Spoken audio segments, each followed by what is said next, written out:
Hello everybody, dear students, very good morning all of you dear students. आप सबों को सबसे पहले मैं ये बता देना चाहूँगा, ठाकुर इंग्लिश के ऐप पे जो मैंने फाउंडेशन कोर्स लॉन्च किया है आप लोगों के लिए, उसके बारे में जो मैं इंट्रो वीडियो प्रोवाइड किया हूँ, उस वीडियो में मैं ऑलरेडी आप सबों को इस बात की जानकारी दे चुका हूँ कि फाउंडेशन कोर्स में जो भी क्लासेज मैं प्रोवाइड करने जा रहा हूँ, उसमें मैं आप लोगों को किसी प्रकार का कन्फ्यूजन ना रहे, किसी प्रकार की दिक्कत ना हो, इस चीज़ को ध्यान में रखते हुए मैंने मेंशन कर दिया था इंट्रो वीडियो में ही कि मैं क्लास 1, क्लास 2, क्लास 3 करके मेंशन करते जाऊँगा, ताकि कोई भी स्टूडेंट यदि क्लास रेगुलर करना चाहेंगे, तो उन्हें ये डाउट ना हो कि पहले मुझे किस वीडियो को देखना है, किस क्लास को करना है, बाद में कौन करना है। तो इसमें किसी प्रकार का कन्फ्यूजन ना हो, इस चीज़ को ध्यान में रखते हुए मैं आप सबों को क्लास 1, क्लास 2, क्लास 3, क्लास 4 ऐसे मेंशन करके क्लासेज प्रोवाइड करूँगा, ताकि मान लीजिए आप क्लास 1, 2, 3 कर लिए हैं और उसके बाद 2-3 दिन के लिए आप एंगेज थे, क्लास नहीं कर पाए, तो उसके बाद फिर 4 दिन बाद अगर आप क्लास चाहेंगे कि मुझे फिर अब अगला क्लास करना है, तो मान लीजिए क्लास 3 तक आपने कर लिया था, तो आप उस चीज़ को जब ऐप को जब खोलेंगे, तो आप ऑलरेडी सर्च करेंगे क्लास 4 वीडियो से, फिर आप आगे देखेंगे, ताकि आपको किसी प्रकार का कन्फ्यूजन ना हो। तो अभी इस वीडियो में, इस क्लास में आप यूँ समझ लें कि ये फाउंडेशन कोर्स का क्लास 1 है, जिसमें मैं आप सबों को ये बताने जा रहा हूँ, व्हाट इज़ इंग्लिश? इंग्लिश है क्या? What is the advantage of learning English? अंग्रेजी सीखने से लाभ क्या है? दुनिया का कोई भी व्यक्ति यदि अंग्रेजी सीखता है, तो अंग्रेजी सीखने से उस व्यक्ति को क्या लाभ होगा? बहुतेरे बच्चे इस संदर्भ में ऐसा सोचने लगते हैं कि मैं तो कॉम्पिटिटिव स्टूडेंट हूँ, मुझे ज़्यादा कुछ लेना-देना नहीं है, मुझे कॉम्पिटिशन से मतलब है। तो ऐसे जो भी बच्चे इस तरह से सोचते हैं, उनके अंदर जो कन्फ्यूजन है, जो डाउट है, वो डाउट इस वीडियो में, इस क्लास में क्लियर हो जाएगा। बहुतेरे बच्चे बोलते हैं मुझे स्पोकन करना है, इसलिए मैं अंग्रेजी पढ़ रहा हूँ। बहुतेरे बच्चे बोलते हैं कि मुझे पर्सनैलिटी इम्प्रूव करना है, पर्सनैलिटी डेवलपमेंट के लिए कर रहा हूँ। बहुतेरे बच्चे बोलते हैं मुझे गवर्नमेंट जॉब चाहिए, कॉम्पिटिशन में पास करना है। तो ये सब जो स्टेटमेंट देते हैं, ऐसी जो सोच है, मैं समझता हूँ इसमें कहीं न कहीं कमी है, गड़बड़ी है, कांसेप्ट क्लियर नहीं है, असलियत का एहसास नहीं है, जिस वजह से ऐसा आप बोलते हो। अभी इस क्लास में जो मैं बताने जा रहा हूँ, इस पूरे क्लास को करने के बाद आप खुद समझ जाएँगे कि अंग्रेजी आप या कोई भी व्यक्ति अगर पढ़ता है, तो इसकी एक ही वजह है, जो इस क्लास के लास्ट में आप समझ पाओगे। तो आइए मैं स्टार्ट करता हूँ। सबसे पहले आप यहाँ देखेंगे बोर्ड पे, स्क्रीन पे आप देखेंगे, यहाँ लिखा हुआ है इंग्लिश। इंग्लिश है क्या? What is English? इंग्लिश क्या है? पहला क्वेश्चन आपके मन में यही होगा कि इंग्लिश है क्या? और इस बात को अगर बढ़िया से आप समझ जाते हैं, तो आप यह भी समझ जाओगे कि अंग्रेजी सीखने से आपको क्या फ़ायदा होने वाला है। इसलिए माइंड को कंसंट्रेट करके जो मैं बताने जा रहा हूँ, सीरियसली आप सुनें। इंग्लिश क्या है? तो पहले इसको क्लियर करते हैं। आप यहाँ देख रहे हैं, स्क्रीन पे आपको नज़र आ रहा होगा, English is equal to language. अंग्रेजी क्या है? भाषा है। इंग्लिश को हम लोग बोलते हैं अंग्रेजी। इंग्लिश को हम लोग ऐसे बोलचाल में, हिंदी में इसको क्या बोलते हैं? अंग्रेजी। तो अंग्रेजी क्या है? यहाँ मैंने मेंशन किया है, English is equal to language, यानी अंग्रेजी जो है ये भाषा है। ठीक है। नेक्स्ट क्वेश्चन है कि भाषा क्या होता है? What is language? लैंग्वेज क्या होता है? तो यहाँ आप देख रहे हैं, लैंग्वेज इज इक्वल टू लिखा हुआ है मीडियम। लैंग्वेज क्या होता है? मीडियम होता है। मीडियम का मतलब आप हिंदी में जानते होंगे, मीडियम को हिंदी में हम लोग कहते हैं माध्यम। तो आप यहाँ ध्यान देंगे, English is equal to language and language is equal to medium. आप मैथ्स में पढ़े होंगे, एक रेखा ए बी है, यह रेखा हो गया ए बी, ठीक है। दूसरी रेखा है, यह है पी क्यू, ठीक है। और तीसरी रेखा है सी डी। 3 रेखाएं हैं। आप लोग ज्योमेट्री में इस तरह का कंसेप्ट मिला होगा, और मेरे बारे में, ठाकुर इंग्लिश के बारे में ऐसी चर्चा होती है, इंग्लिश पढ़े मैथ्स की तरह। मैं आज फर्स्ट क्लास है फाउंडेशन कोर्स का, और मैं चाहता हूं कि इसमें ही ये आप लोगों को एहसास करा दिया जाए कि वाकई ठाकुर सर जो अंग्रेजी पढ़ाते हैं, अंग्रेजी समझाते हैं, इसमें मैथमेटिक्स की तरह सर बोलते हैं या नहीं, दिखाते हैं या नहीं, समझाते हैं या नहीं। ये क्लास 1 वीडियो जो है, क्लास 1 है फाउंडेशन का, इसमें ही मैं चाहता हूं कि आप लोगों को एहसास करा दिया जाए। तो आइए ध्यान देते हैं। आप पढ़े होंगे कि जैसे 3 रेखाएं हैं, एक रेखा ए बी है, दूसरी रेखा है पी क्यू और तीसरी रेखा है सी डी। अगर आपसे कहा जाए कि रेखा ए बी समांतर है पी क्यू के, ध्यान देंगे, रेखा ए बी जो है, ये ए बी रेखा समांतर है पी क्यू के, और पी क्यू रेखा समांतर है सी डी के। ओके, तो यदि आपसे क्वेश्चन किया जाए कि रेखा ए बी और सी डी में क्या रिलेशन होगा, आई थिंक इस क्वेश्चन का आंसर आपके पास होगा। मैं समझता हूं कि आप सभी लोग, आपका मैथमेटिक्स बहुत कमजोर है, मैथमेटिक्स में आपकी स्थिति अच्छी नहीं है, फिर भी जो क्वेश्चन मैंने किया है, परहैप्स इसका आंसर आपके पास होगा, आप इस क्वेश्चन का आंसर दे पाएंगे। मैंने बोला ए बी समांतर P Q and P Q समांतर सी डी, तो ए बी और सी डी के बीच क्या रिलेशन होगा, तो आप इसका जवाब देंगे कि ए बी और सी डी भी एक दूसरे के समांतर होगा।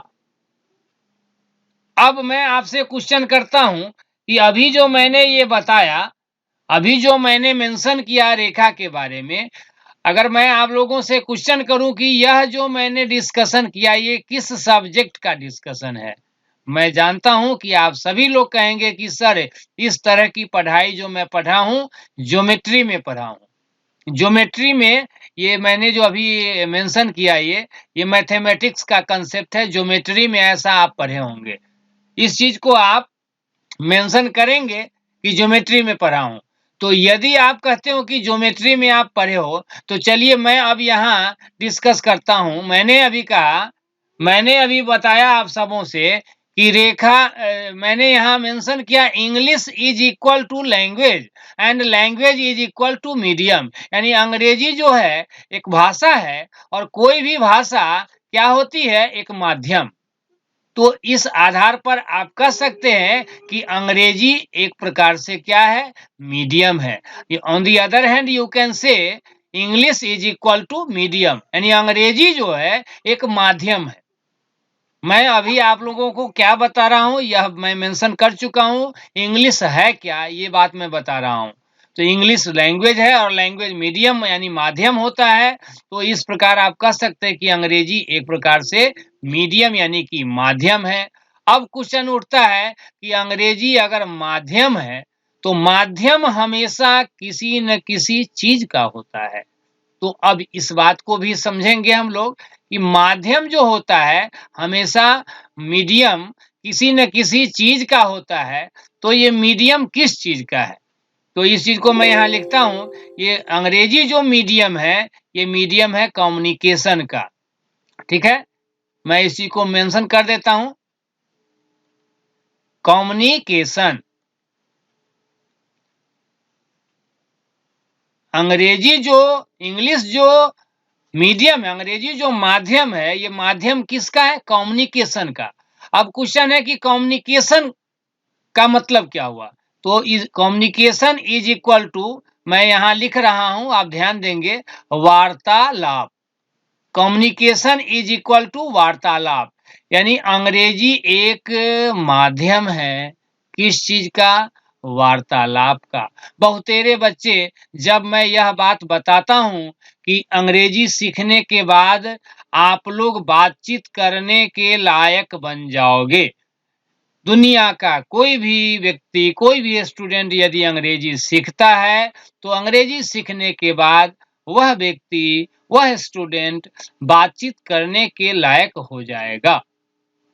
यह बात जब मेरे क्लास में बच्चे सुनते हैं, जब मैं यह बात बताता हूँ, तो बहुतेरे बच्चे को ऐसा लगता है कि ठाकुर सर लगता है स्पोकन का क्लास कराने वाले टीचर हैं और मुझे तो बैंक पीओ क्वालीफाई करना है, मुझे सीजीएल क्वालीफाई करना है, मुझे कॉम्पिटिटिव एग्जाम की तैयारी करनी है।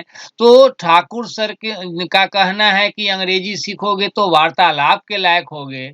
इसका मतलब सर स्पोकन वाले टीचर हैं।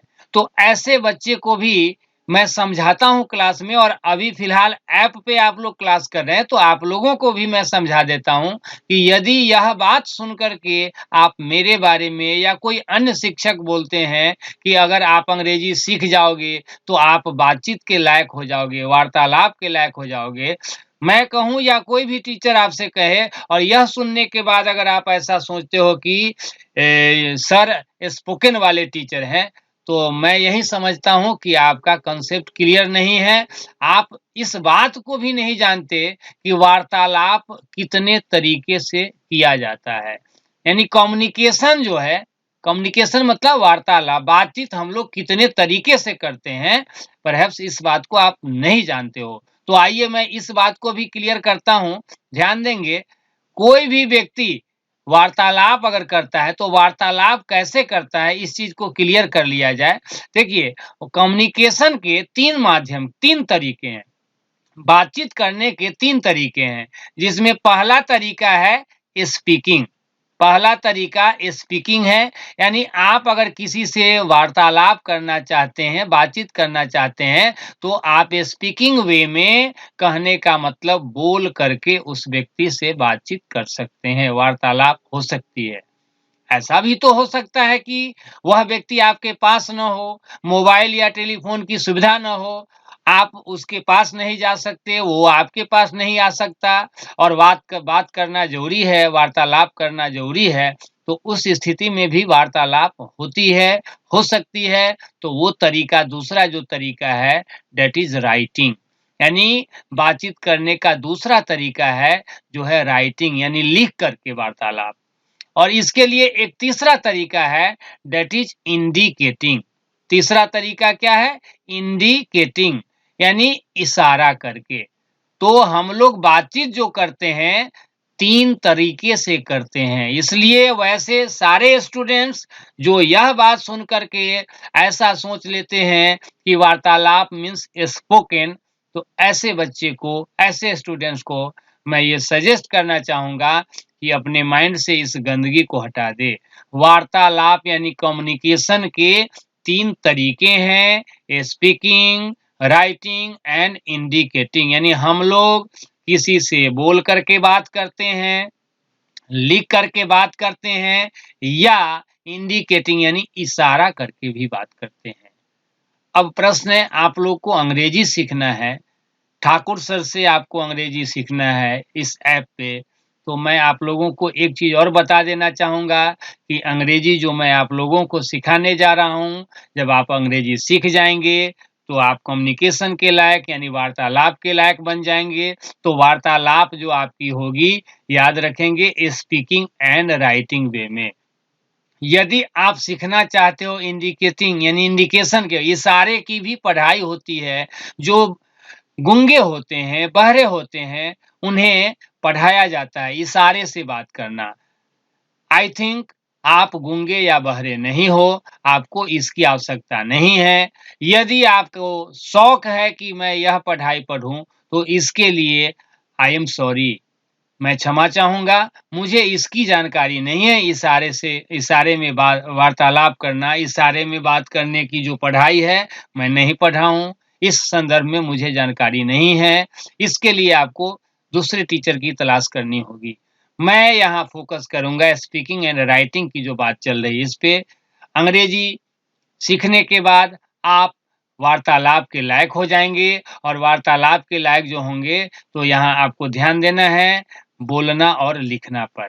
अब इसके आगे मैं बढ़ता हूँ, अब इसके आगे मैं आप लोगों को ये बताना चाहूँगा कि दुनिया का कोई भी स्टूडेंट जब अंग्रेजी सीख जाता है, तो वह बातचीत के लायक हो बन जाता है और बातचीत वह स्टूडेंट कैसे करता है, बोलकर या लिखकर। अब क्वेश्चन है कि बोलने या लिखने का जो काम होगा, वो कैसे होगा? कोई भी व्यक्ति बोलता कैसे है या लिखता कैसे है? जैसे मैं अभी बोल रहा हूँ, आप लोग मेरा क्लास कर रहे हैं, मेरी बातों को सुन रहे हैं, तो ध्यान देंगे, मैं जो अभी बोलने का काम कर रहा हूँ, मैं सेंटेंस बना करके बोल रहा हूँ। यानी कहने का मतलब ये हुआ कि कोई भी व्यक्ति जो बोलता है, वो सेंटेंस बना करके बोलता है। अब प्रश्न है कि सेंटेंस बना करके कोई व्यक्ति बोलता है, तो सेंटेंस बनता किससे है? तो अब मैं आगे पहले इसको मिटाता हूँ, फिर मैं आगे बताता हूँ। देखिए, ध्यान दीजिएगा, सेंटेंस बना करके मैं यहाँ फिर से लिखता हूँ, सेंटेंस SENTENCE, यानी कोई भी व्यक्ति बोलने या लिखने का काम जो करता है, सेंटेंस बना करके बोलता है। अब प्रश्न है कि सेंटेंस बनता किससे है? सेंटेंस बनाने के लिए हमें ज़रूरत किसकी होती है?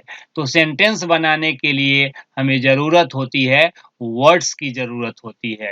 यानी शब्दों का एक ग्रुप बनाते हैं और तब वो सेंटेंस का रूप लेता है। लेकिन ध्यान रखेंगे, वर्ड्स का जो हम ग्रुप बनाते हैं, GROUP ग्रुप, ठीक है?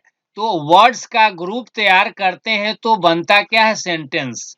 वर्ड्स को हिंदी में हम कहेंगे शब्द, सेंटेंस को कहेंगे वाक्य। तो वर्ड्स का ग्रुप तैयार करते हैं तो सेंटेंस बनता है, लेकिन कोई भी ग्रुप बना देंगे तो क्या वो सेंटेंस हो जाएगा? तो ऐसा संभव नहीं है। इसके लिए आपको ध्यान में रखना है, वर्ड्स का जो भी ग्रुप बनाएंगे हम, कोई भी ग्रुप बनाएंगे और उस ग्रुप का अगर कोई मीनिंग निकलेगा, अर्थ निकलेगा, तो हम कहेंगे कि ये जो मैंने ग्रुप बनाया है वर्ड्स का, ये सेंटेंस बन गया। अगर हमने वर्ड्स का ग्रुप तैयार कर दिया लेकिन वो मीनिंगफुल नहीं है, उसका कोई अर्थ नहीं निकल रहा है, तो हम नहीं कह सकते कि ये सेंटेंस है, वो गलत माना जाएगा। तो सेंटेंस तभी होगा जब वर्ड्स का मीनिंगफुल ग्रुप बनेगा। तो आप से यदि क्वेश्चन किया जाए कि सेंटेंस का डिफिनीशन बताइए, what is called sentence? Simply you can say a meaningful group, ध्यान देंगे, a meaningful group of words is equal to sentence. यानी वर्ड्स का ऐसा ग्रुप, शब्दों का ऐसा समूह जो मीनिंगफुल होता है, अर्थपूर्ण होता है, वो वाक्य यानी सेंटेंस कहलाता है। ओके, अब आगे बढ़ता हूं। यदि क्वेश्चन किया जाए कि वर्ड्स कैसे बनेगा, वर्ड्स किस चीज से बनाते हैं, तो वर्ड्स बनाने के लिए वर्ड जो हम लोग बनाते हैं, लेटर्स से बनाते हैं। लेटर्स का जब ग्रुप तैयार करेंगे, लेटर्स मतलब अक्षर, लेटर्स का जब ग्रुप बनाएंगे तो क्या तैयार होगा? वर्ड तैयार होगा। अब क्वेश्चन है, वर्ड यानी शब्द किसे कहते हैं? तो लेटर्स का फिर ग्रुप जो बनाएंगे वो वर्ड बनेगा, लेकिन कब बनेगा? वहां भी वही कंसेप्ट है सेंटेंस वाला। लेटर्स का हमने ग्रुप तैयार कर दिया और लेटर्स का जो हमने ग्रुप बनाया, अगर वो मीनिंगफुल नहीं है, मीनिंगलेस है, उसका कोई अर्थ नहीं है, तो आप नहीं कह सकते कि ये वर्ड बना। तो लेटर्स का भी जो ग्रुप बनाएंगे, ऐसा ग्रुप होना चाहिए जिसका कंप्लीट सेंस निकले। तो अगर आपसे वर्ड का डेफिनेशन पूछ दिया जाए, वर्ड के बारे में पूछा जाए कि वर्ड क्या है, वर्ड किसे कहते हैं, शब्द किसे कहते हैं, तो आप शॉर्ट में आप ऐसा बोल सकते हैं, a meaningful group of letters, a meaningful group of letters is equal to word. यानी लेटर्स का ऐसा समूह, अक्षरों का ऐसा समूह जो कंप्लीट सेंस देता है, दैट मीन्स जिसका पूरा पूरा अर्थ निकलता है, that is called word. Clear? I think इतना आप लोगों को समझ में आ गया होगा। अब हम बात करते हैं कि लेटर्स हम लोग, जैसे मैंने अभी बताया कि सेंटेंस हम लोग बनाते हैं किससे? वर्ड से। वर्ड बनाते हैं किससे? लेटर से। तो अब यहाँ एक क्वेश्चन ये भी है कि क्या हम लोग लेटर बनाते हैं? तो नहीं, लेटर जो है बना हुआ है। अभी मैं अंग्रेजी की बात कर रहा हूं, तो ध्यान देंगे, अंग्रेजी में लेटर्स जो है बना हुआ है। ग्रामेरियन ने टोटल 26 लेटर्स बना दिया है और ये 26 लेटर्स जो है ए से लेकर के जेड तक, ये 26 लेटर्स जो है इनसे ही हम वर्ड बनाते हैं और वर्ड से सेंटेंस बनाते हैं और सेंटेंस बना बना करके हम लोग बातचीत करते हैं, एक दूसरे से बातचीत करते हैं, चाहे हम बोल करके बात करें या लिख करके बात करें। आई थिंक अभी तक जो मैंने बताया आप सब लोग भली-भांति इस बात को समझे होंगे। जो चीज़ मैंने अभी बताया है, जो मैं बता रहा हूँ, यह बात आप एक बार नहीं कई बार पढ़े होंगे, सुने होंगे, लिखे होंगे, याद भी किए होंगे। लेकिन मेरा प्रयास है कि मैं इस तरह से बोलूं, इस तरह से समझाऊं ताकि आपको लगे कि मैं ठाकुर सर का क्लास नहीं कर रहा हूं, बल्कि ठाकुर सर से बातचीत हो रही है और बात करते-करते सारी बातें, सारा कॉन्सेप्ट आपके माइंड में डेवलप कर जाए, आपको हर चीज़ दिखने लगे। बहुतेरे लोग ऐसा बोलते हैं, मैं अपनी तारीफ नहीं कर रहा हूँ लेकिन चूँकि मैं आप लोगों को यदि बताऊँगा नहीं, तो फिर आप जानोगे कैसे? इस वजह से मैं ऐसा बोलने जा रहा हूँ। बहुतेरे बच्चे क्लास में जो भी बच्चे पढ़े हैं मेरे यहाँ या अभी भी पढ़ रहे हैं, बहुतेरे बच्चे ऐसा दूसरे स्टूडेंट से बोलते हैं कि ठाकुर सर जब क्लास में बोर्ड के पास आते हैं, कुछ बोर्ड पे लिख देते हैं और समझाने के लिए जब ठाकुर सर बोलते रहते हैं, तो बहुत सारी चीज़ें जो बोर्ड पर लिखी नहीं होती है, यानी बोर्ड पर रहता नहीं है, लेकिन ठाकुर सर जब बोलते रहते हैं, तो वो सारी चीज़ें स्टूडेंट्स को सुनाई नहीं देता है, बल्कि दिखाई देता है। बेटा आप भी कोशिश करो, आप भी जानने की कोशिश करो और देखो कि क्या बच्चों का ऐसा जो मानना है, ऐसा कहना है कि ठाकुर सर की आवाज़ सुनाई नहीं बल्कि दिखाई दे, यानी ठाकुर सर जब बोलते हैं, तो दिखता है हर चीज़। इस बात में सच्चाई कितनी है। क्लास करो आप और फ़ायदा उठाओ और आप भी रियलाइज़ करो कि जो बात मैं बोलता हूँ, आप लोगों को वो सारी चीज़ें दिख पा रहा है या नहीं। मैंने अभी बताया कि अंग्रेजी में जो हम लोग बातचीत करेंगे, सेंटेंस बनाकर बात करेंगे, सेंटेंस वर्ड से बनाएँगे, वर्ड लेटर से बनाएँगे। लेटर टोटल 26 बना हुआ है, ये हमें बनाने की कोई ज़रूरत नहीं है। ए से लेकर जेड तक कुल 26 लेटर्स हैं, इनसे ही हम वर्ड बनाएँगे और वर्ड से सेंटेंस बनाएँगे। इतना क्लियर हो गया होगा। अब एक मैथमेटिक्स की भाषा में मैं एक क्वेश्चन करता हूँ, जैसे मैथ्स में आप पढ़े होंगे कि सबसे छोटी प्राकृत संख्या क्या है? सबसे छोटी विषम संख्या क्या है? मैथमेटिक्स में ऐसा पढ़े होंगे आप। ऐसे ही मेरा क्वेश्चन यहाँ आप लोगों से है कि what is the smallest unit of a language? What is the smallest unit यानी किसी भी भाषा की, लैंग्वेज मीन्स भाषा, किसी भी भाषा की सबसे छोटी इकाई क्या है? तो आई थिंक इस क्वेश्चन का आंसर आपके पास होगा। किसी भी भाषा की जो सबसे छोटी इकाई है दैट इज़ लेटर, यानी अक्षर जो है सबसे स्मॉलेस्ट यूनिट यानी सबसे छोटी इकाई है। तो इसी से सारा काम होगा। अब मैं आगे बढ़ता हूँ, अब मैं आप लोगों को बताता हूँ। मैंने अभी मेंशन किया कि सेंटेंस बना करके हम लोग बातचीत करेंगे और सेंटेंस जो हम लोग बनाएँगे, वर्ड से बनाएँगे और वर्ड जो बनाएँगे हम लोग लेटर से बनाएँगे। अभी-अभी मैंने मेंशन किया, तो अब ध्यान देंगे कि अंग्रेजी हम लोगों को सीखना है। आप लोगों को ठाकुर सर से अंग्रेजी सीखना है, तो अंग्रेजी जो सीखना है, इसमें क्या कैसे सीखेंगे हम? तो ध्यान देंगे, अब मैं आप लोगों को बताता हूँ, एक साइंटिस्ट की तरह थोड़ा-सा आप लोग अपना माइंड भी अप्लाई करके देखो, मुझे विश्वास है बहुत आनंद आएगा, आप रिलैक्स फ़ील करोगे। आपको आपको लगेगा कि आपका माथा भारी नहीं हुआ है। जनरली मैंने देखा है बच्चे कुछ देर जब पढ़ लेते हैं, आधा 1 घंटा, 2 घंटा पढ़ाई करने के बाद बोलते हैं कि मैं थक गया हूँ, माथा भारी लग रहा है, अब थोड़ा-सा रेस्ट चाहिए। लेकिन मैं आप लोगों से ये कहना चाहूँगा कि अगर वास्तव में सही ढंग से आप पढ़ाई करोगे, तो आधा 1 घंटा, 2 घंटा क्या 5 घंटे तक भी अगर पढ़ते रह जाओगे, थकावट नहीं होगी। थकावट तब होती है जब तरीका आपका गलत होता है, सही तरीके से अपने पढ़ाई नहीं करते रहते हो, क्वेश्चन नहीं बनते रहता है, समझ में कोई चीज़ नहीं आते रहता है, तो धीरे-धीरे माथा जो है बोझिल हो जाता है, बर्डन की तरह लगने लगता है और उस स्थिति में स्टूडेंट थका हुआ महसूस करता है। आप ध्यान देंगे, मैं अभी आगे जो डिस्कस करने जा रहा हूँ, इस चीज़ को फ़ॉलो करने की कोशिश करेंगे और मेरा विश्वास है कि आज के बाद दोबारा इस चीज़ को पढ़ने, देखने, लिखने की ज़रूरत नहीं पड़ेगी। जैसे एक वैज्ञानिक, एक साइंटिस्ट की तरह थोड़ा-सा मेरे साथ-साथ आप लोग अपना माइंड भी अप्लाई करो। जो भी मैं बोल रहा हूँ सुनो ध्यान से और यदि मैं कुछ पूछता हूँ आपसे, तो आप अपना माइंड अप्लाई करके मेरे क्वेश्चन का आंसर देने की कोशिश करो। आप ध्यान दो, सुनो और मेरे क्वेश्चन का आंसर देने की जैसे ही मैं कोई क्वेश्चन करूँगा तो आपके मन में उसके लिए कोई न कोई आंसर आना चाहिए और जो आंसर आएगा बाद में जब मैं आंसर बताऊँगा तो आप देखना कि आपके मन में जो इसका आंसर आया था, वही आंसर मैं दे रहा हूँ या कुछ अलग दे रहा हूँ। अगर आपको लगे कि नहीं जो मैं आंसर बता रहा हूँ वही आपके माइंड में आया, तो इससे आप अंदाज़ा लगा सकते हो कि आप अपने माइंड का प्रॉपर वे में यूटिलाइज़ेशन किए हो। एक साइंटिस्ट की तरह, एक वैज्ञानिक की तरह आप भी अपना माइंड अप्लाई करके रिसर्च करते हो, रिसर्च कर सकते हो, ऐसा कॉन्फिडेंस आपके अंदर आएगा और ऐसा कॉन्फिडेंस जब आएगा, तो आपके अंदर एक नई ऊर्जा का संचार होगा। आप अपने आप में एनर्जेटिक फ़ील करोगे। चलो, तो मैं बताता हूँ। देखिए, ध्यान दीजिए यहाँ, जैसे मैंने अभी बताया कि अंग्रेजी सीखने के बाद हम लोग बातचीत करेंगे सेंटेंस बनाकर, सेंटेंस वर्ड से बनाएँगे, वर्ड लेटर से। तो अब यहाँ मैं एक एग्ज़ाम्पल लेता हूँ। देखिए, मान लीजिए यहाँ पे कोई सेंटेंस लिखा हुआ है, ठीक है?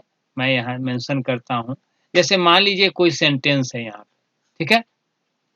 एक छोटा-सा सेंटेंस है, ध्यान देंगे, एक छोटा-सा सेंटेंस है ये। मान लो इसमें 1, 2, 3, 4 एंड 5 इस सेंटेंस में नंबर ऑफ वर्ड्स कितने हैं? 5 यानी 5 शब्दों से 5 वर्ड्स से बना हुआ ये सेंटेंस है।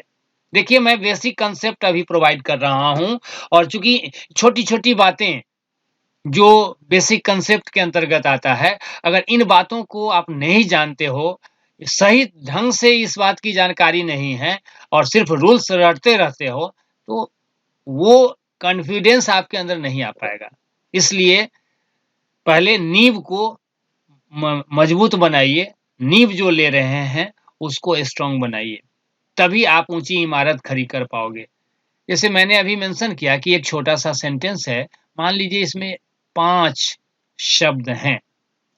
तो आप लोगों से यदि मैं क्वेश्चन करूँ, बिना बताए हुए अगर मैं आप लोगों से क्वेश्चन कर दूँ कि क्या ऐसा हो सकता है कि ये 5 शब्द जो यहाँ दिए गए हैं, इनमें से कोई ऐसा शब्द जो बिना काम के आ गया हो? सेंटेंस में जो ये 5 शब्द दिए गए हैं, क्या ऐसा हो सकता है कि इन 5 में से कोई मान लो ये तीसरा नंबर में जो वर्ड दिया हुआ है, ये ऐसे ही आ गया हो सेंटेंस में, बिना मतलब के आ गया हो? ऐसा हो सकता है? मैं जानता हूँ कि इसका जवाब और सही जवाब आपके माइंड में आ रहा होगा। ऐसा बिल्कुल नहीं हो सकता कि ये 5 शब्द से बना 5 शब्दों से बना हुआ जो ये सेंटेंस है, कोई भी वर्ड अगर इसमें आया है, तो किसी न किसी काम से आया है। बिना काम के बिना काम के कोई भी वर्ड सेंटेंस में नहीं आता है। यह बात आप शायद महसूस कर रहे होंगे, इसकी अनुभूति आपको हो रही होगी कि कोई भी सेंटेंस छोटा-बड़ा कोई भी सेंटेंस हम बनाते हैं, सेंटेंस में जितने भी वर्ड्स हम यूज़ करते हैं, प्रत्येक वर्ड का उस सेंटेंस में कोई न कोई रोल होता है। प्रत्येक वर्ड का, हर शब्द का उस सेंटेंस में कोई न कोई काम होता है।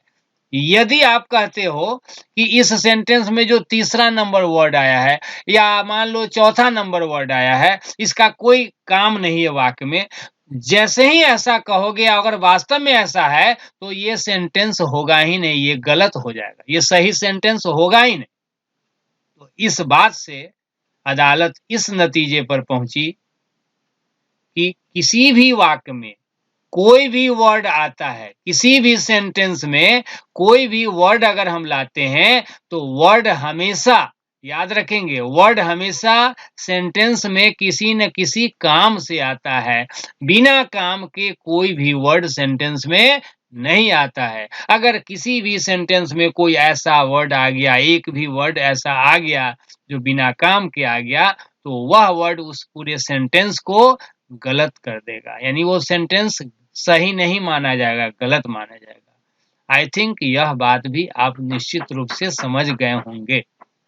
चलिए अब इसके बाद मैं आगे बढ़ता हूं, लेकिन एक चीज मैं यहाँ और मेंशन कर देना चाहूंगा कि जब इतना आप समझ गए हो कि किसी भी सेंटेंस में कोई भी वर्ड आता है तो बिना मतलब के नहीं बल्कि किसी न किसी काम से आता है, तो यह बात तो सर्वविदित है, सभी लोग बोलते हैं, बोलचाल में ऐसा, जनरल प्रैक्टिकल लाइफ में लोग ऐसा बोलते रहते हैं कि जैसा काम वैसा नाम, जैसा काम वैसा नाम, यानी कोई भी वर्ड सेंटेंस में आता है किसी न किसी काम से, तो कोई भी वर्ड अगर काम से आता है और कोई भी वर्ड अगर काम से आता है तो जैसा काम होगा वैसा ही उसका क्या होगा, नाम होगा। आई थिंक इतना समझ में आ गया होगा। बहुत सारे लोग रट लेते हैं, वर्ड को रट लेते हैं। अब मान लो कोई वर्ड तुम याद किए हो और वो वर्ड तुम जो याद किए हो नाउन की तरह याद कर लिए हो, ठीक है, उसका जो मीनिंग याद किए हो नाउन की तरह याद किए हो, लेकिन होता क्या है कि वही वर्ड कभी आपके सामने कोई बुक पढ़ रहे हो या एग्जाम में गए, क्वेश्चन आया, उस क्वेश्चन में वो वर्ड आ गया। अब नाउन की तरह उसका मीनिंग आपको याद है, लेकिन वो वर्ड वहां कभी सामने आया तो वो वर्ब की तरह आ गया, तो वहां अब नाउन की तरह अगर उसका मीनिंग निकालोगे तो वो सूटेबल होगा ही नहीं, वो अटपटा लगेगा आपको। अब इसका एक छोटा एग्जांपल मैं अभी दे रहा हूं। जैसे देखो, आप रटे हो, आप लोगों को याद होगा BOOK बुक, आपने ऐसा याद किया होगा, BOOK बी यानी BOOK बुक। बुक मीन्स आपने याद किया है, बुक मीन्स क्या होता है, किताब। बुक मीन्स आपने याद किया होगा क्या होता है, किताब। इसको दूसरे शब्दों में हम लोग पुस्तक भी बोलते हैं।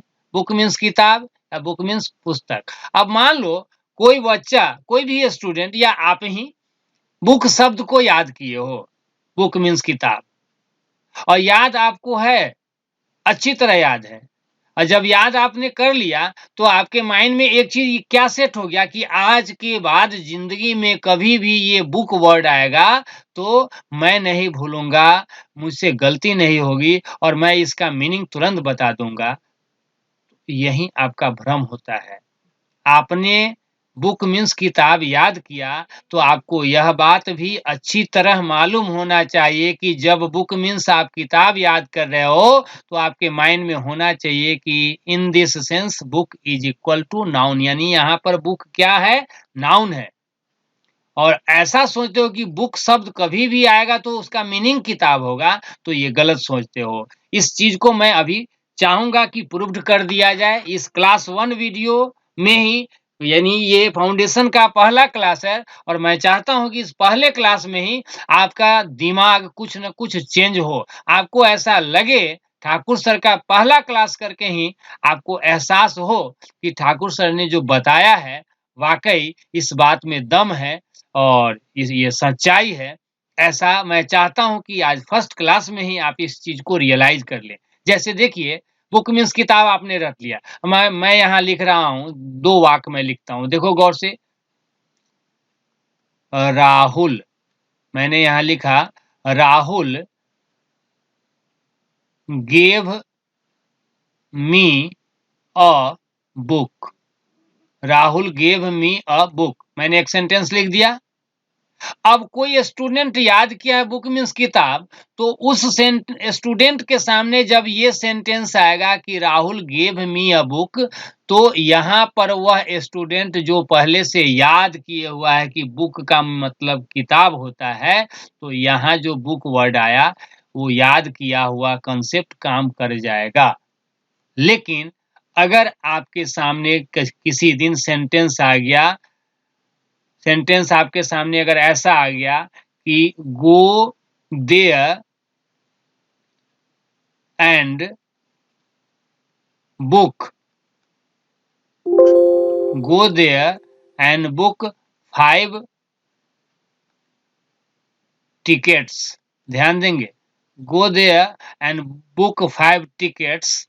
अब ये सेंटेंस अगर आ गया तो अब गौर से देखो, दोनों वाक्य में फर्स्ट और सेकंड दोनों सेंटेंसेज में आप गौर से देखेंगे बुक शब्द का यूज हुआ। BOO के यहाँ भी है और BOO के यहाँ भी है। अब आप गौर से देखो कि जो वर्ड आप याद किए हो वही वर्ड है दोनों जगह पे। यहाँ बुक दिया हुआ है और यहाँ भी बुक दिया हुआ है। और आपने जो रटा है बुक मीन्स किताब होता है, तो यह कंसेप्ट, ये जो आपके मन में बैठ गया बुक मीन्स किताब, तो ये चीज यहाँ आपको फायदा कर देगा। यहाँ आप बोलोगे तो सही हो जाएगा, लेकिन यहाँ अगर बुक मीन्स किताब बोलोगे तो 100% गलत होगा। और शायद जो मैं बात बता रहा हूं आप इस बात को महसूस कर रहे होंगे, आपको एहसास हो गया होगा। इस जगह पे बुक शब्द, यहाँ जो सेकंड सेंटेंस में बुक शब्द वर्ब बन के आया, फर्स्ट सेंटेंस में बुक शब्द नाउन बन के आया। फर्स्ट सेंटेंस में बुक का मीनिंग किताब या पुस्तक बोल सकते हैं, ये सही है, लेकिन सेकंड सेंटेंस में बुक का मीनिंग अगर किताब बोलेंगे, पुस्तक बोलेंगे, तो 100% गलत है ये। क्योंकि यहाँ बुक का मतलब, यानी देखो, go there and book 5 tickets, कोई व्यक्ति बोल रहा है कि वहां जाओ और 5 टिकटें कटाओ या खरीदो। यहाँ बुक के साइनों में अगर आपसे पूछ दिया जाए तो you can say book is equal to BUY। Book का मतलब क्या है? बाई। बुक मीन्स खरीदना। आप ऐसे टिकट के सेंस में बोलचाल में हम लोग बोलते हैं टिकट कटाना, तो यहाँ बुक का मतलब क्या हो गया? कटाना। या बुक मीन्स क्या बोलेंगे? खरीदना।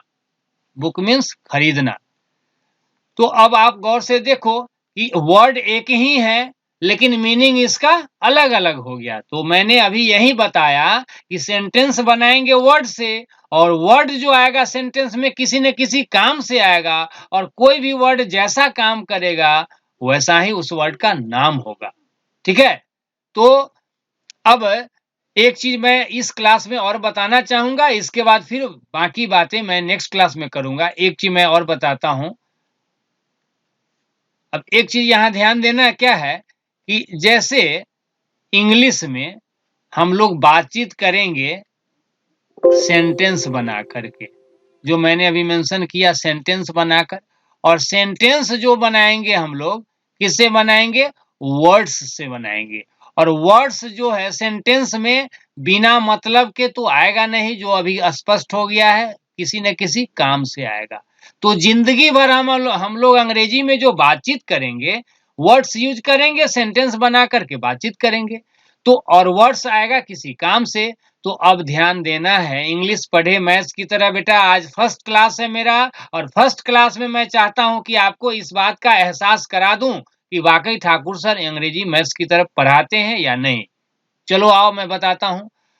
अंग्रेजी में जितने भी वर्ड्स जीवन भर आप यूज करोगे, यानी जितने भी वर्ड्स इंग्लिश में हैं, अंग्रेजी में जो भी वर्ड्स हम जीवन भर यूज करेंगे, ग्रामेरियन ने वर्ड्स में 8 से क्या कर दिया है? भाग दे दिया है। जैसे मैं यहाँ एक क्वेश्चन लिखता हूं 415, और इसको मैंने ऐसे लिख दिया और यहाँ दे दिया 5। अगर मैं आपसे क्वेश्चन करूं कि ये जो क्वेश्चन है, ये क्वेश्चन जो मैंने लिखा 415 और ये ऐसे डिवाइडेड बाई 5, तो आपसे अगर मैं क्वेश्चन करूंगा कि ये कौन सब्जेक्ट है, बेहिचक कहोगे मैथ्स है। मैं पूछूंगा कि मैथ्स का ये कैसा सवाल है, आप कहोगे कि ये भाग है। जैसे आप पढ़े हैं जोड़ घटाव गुना भाग लघुत्तम महत्तम, आप कहोगे कि ये भाग है। तो अगर ये क्वेश्चन जो सामने आया आप इसको भाग कह रहे हो, तो मैं यहाँ जो मैंने लिखा है वाकई मैं यहाँ अंग्रेजी पढ़ा रहा हूं, लेकिन जो मैं टेक्निक अप्लाई कर रहा हूं, जिस तरीके से आपको बता रहा हूं, ये मेरा कहना है, मेरे बोर्ड बैनर पे इस बात की चर्चा है, इंग्लिश पढ़ें मैथ्स की तरह। तो जो मैं लॉजिक यहाँ दे रहा हूं, जो तरीका बता रहा हूं, अब आप खुद डिसाइड करो कि मैं मैथमेटिक्स की तरह बता रहा हूं या नहीं। मैं अभी आप लोगों को यहाँ बता रहा हूं, अंग्रेजी में जितने भी वर्ड्स हम लोग यूज करेंगे, करते हैं, उन वर्ड्स को उन सभी शब्दों को ग्रामेरियन ने 8 भागों में बांट दिया है। तो 8 भागों में बांट दिया है कहने का क्या मतलब कि वर्ड्स में ग्रामेरियन ने 8 से भाग दे दिया है। 8 हिस्से में, 8 टुकड़ों में, 8 खंडों में ग्रामेरियन ने बांटा। किसको बांटा? 8 खंडों में, 8 भागों में किसे बांटा? वर्ड्स को बांटा। इसी को तो आप कह सकते हो कि वर्ड्स में 8 से, जैसे मैंने यहाँ लिखा 415 में 5 से भाग दो। 415 में 5 से भाग दो, दैट मीन्स 415 को 5 हिस्से में बांट दो। वही चीज मैं यहाँ बता रहा हूं कि अंग्रेजी में जो वर्ड्स हम यूज करेंगे, वर्ड्स को ग्रामेरियन ने क्या किया? वर्ड्स में 8 से भाग दे दिया, दैट मीन्स वर्ड्स को 8 हिस्से में बांट दिया। That's all. अब एक कंसेप्ट यहाँ पर डेवलप होता है, इसको समझ लीजिए। इसके बाद ये क्लास खत्म होगा, फिर नेक्स्ट क्लास में बाकी बातें मैं करूंगा। ये 8 क्या है? ये 8 जो मैंने यहाँ लिखा ये क्या है? तो 8 जो है ये भाग हैं। 8 कौन सी है? भाग है। किसके भाग हैं? तो वर्ड्स के भाग हैं। भाग इज इक्वल टू आप कह सकते हैं खंड। भाग का मतलब क्या कहेंगे? खंड। भाग का मतलब कहेंगे आप टुकड़ा। भाग इज इक्वल टू खंड, भाग इज इक्वल टू टुकड़ा, आप बोल सकते हैं। तो ये 8 जो है भाग है, खंड है, टुकड़े हैं, किनके? वर्ड्स के। अब देखो, मैंने अभी यहाँ स्पष्ट कर दिया कि 8 जो है वर्ड्स के भाग हैं, खंड है, टुकड़े हैं। तो 8 जो ये भाग है, भाग का अंग्रेजी, भाग को अंग्रेजी में हम कह सकते हैं PART, पार्ट। अब ध्यान देना, ये भाग कितने हैं? तो 8 है। किसके भाग है? वर्ड्स के। भाग किसके? वर्ड्स के। और टोटल है कितने? तो 8। तो 8 भाग मतलब सिंगुलर या प्लूरल? आई थिंक इस बात को बेटा आप समझ रहे होंगे। और ये भी बताना, आप लोग कमेंट करके बताना, मुझे मैसेज करके बताना कि मैं जो बता रहा हूं, जो मेरा तरीका है। बेटा याद रखना, कहा जाता है कि विनर्स, आपने सुना होगा नाम शिव खेरा, जिन्होंने लिखी है एक पुस्तक यू कैन विन।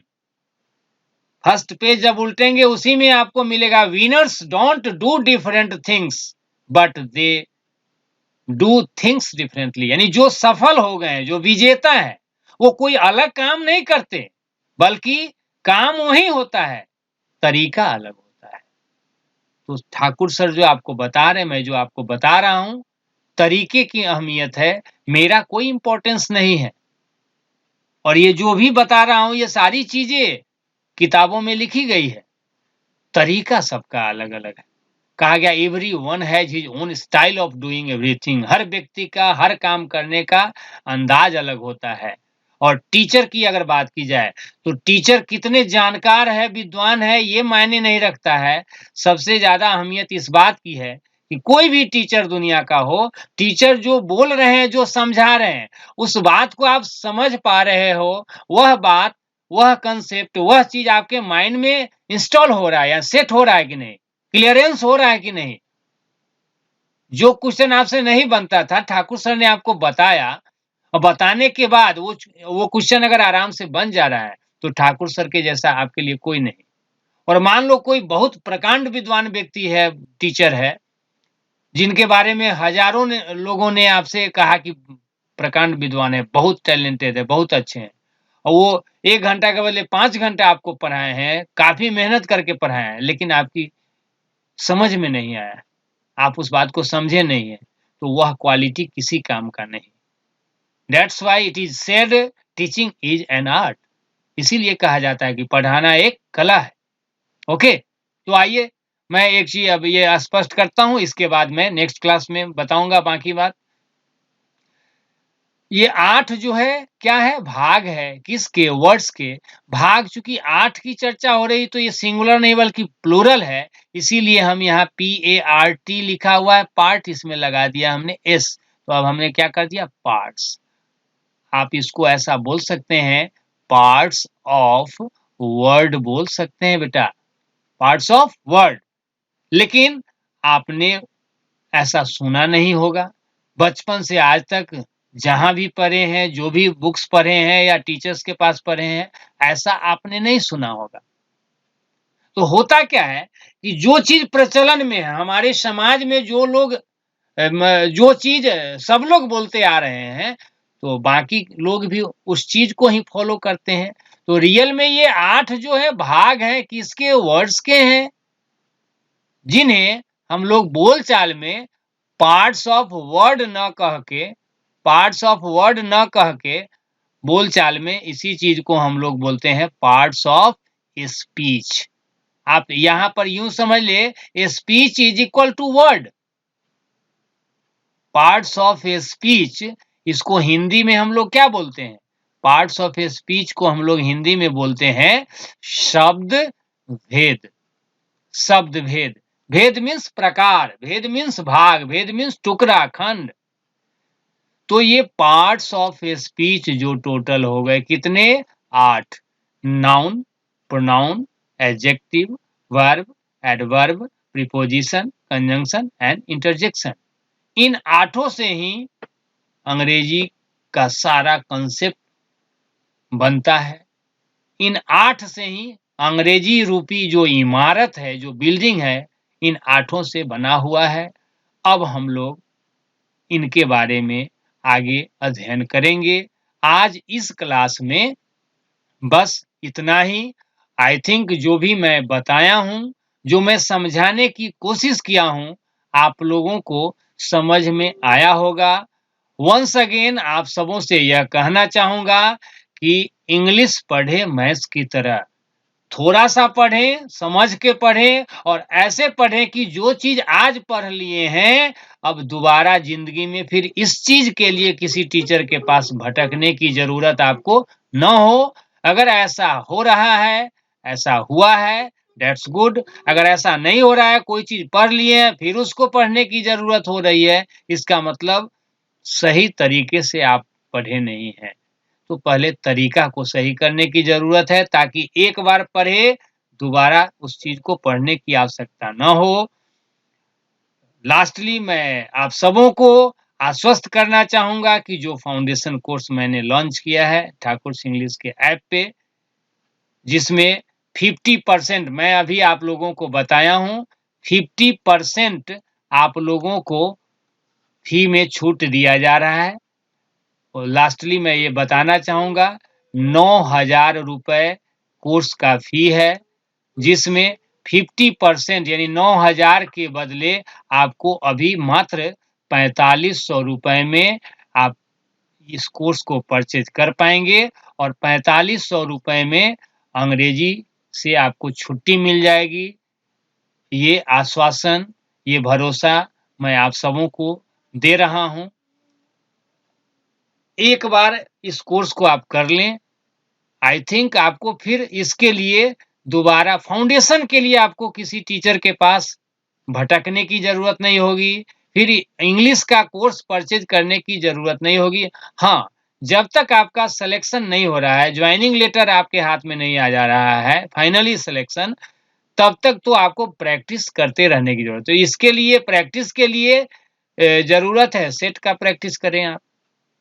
लेकिन सेट प्रैक्टिस आप करेंगे और मान लो आप वॉइस चैप्टर का कोई क्वेश्चन आया, अगर एसएससी सीजीएल एग्जाम की बात करेंगे तो सीजीएल के मेंस में आपको पता होना चाहिए वॉइस और नरेशन से काफ़ी क्वेश्चंस पूछे जाते हैं, काफ़ी ज़्यादा अहमियत उसकी है। अब ऐसा नहीं कि वॉइस नरेशन डायरेक्ट पूछता है तो वहीं पे इम्पोर्टेंस है, कॉमन ईरर का ही कोई क्वेश्चन बनाते हैं, इम्प्रूवमेंट का ही बनाते हैं, फिलर का बनाते हैं, क्लोज वहाँ भी ज़रूरत है। स्पेशली अगर वॉइस नरेशन के हिसाब से देखा जाए तो मेंस में काफ़ी क्वेश्चंस होते हैं। तो मेरे कहने का मतलब है कि जो कोई स्टूडेंट है उसका वॉइस का कांसेप्ट ही क्लियर, वॉइस क्या है, वॉइस क्यों बना है, नरेशन क्यों बनाया गया है चैप्टर, ये पता ही नहीं है। कुछ रूल्स को रट लिए हैं, उस आधार पर अंदाज से बनाते हैं। तो वही होगा, कभी खुशी, कभी गम, कुछ सही हो जाएगा, कुछ गलत हो जाएगा। आप अपने किस्मत को आज़माते रहो, किस्मत से अगर हो गया तो हो गया, नहीं हुआ तो ऐसे ही रोड पर घूमते रहना है। तो ऐसा ना करें, सर्टेनिटी लाएं। साल भर के बदले 1.5 साल ही लगे, 2 साल ही लगे, लेकिन ये मतलब आश्वस्त हो जाने की ज़रूरत है कि हाँ, थोड़ा सा टाइम लगेगा, लेकिन मैं जॉब लेकर के ही रहूँगा और ये तभी होगा जब आप सिस्टमैटिक वे में अपनी पढ़ाई करेंगे। इस क्लास में बस इतना ही, 50% का जो मैंने आपको ऑफ़र दिया है, इसका लाभ आप उठाएँ और अंग्रेजी से छुटकारा पाएँ। Thank you all for watching this video, joining this class. मिलता हूँ नेक्स्ट क्लास में।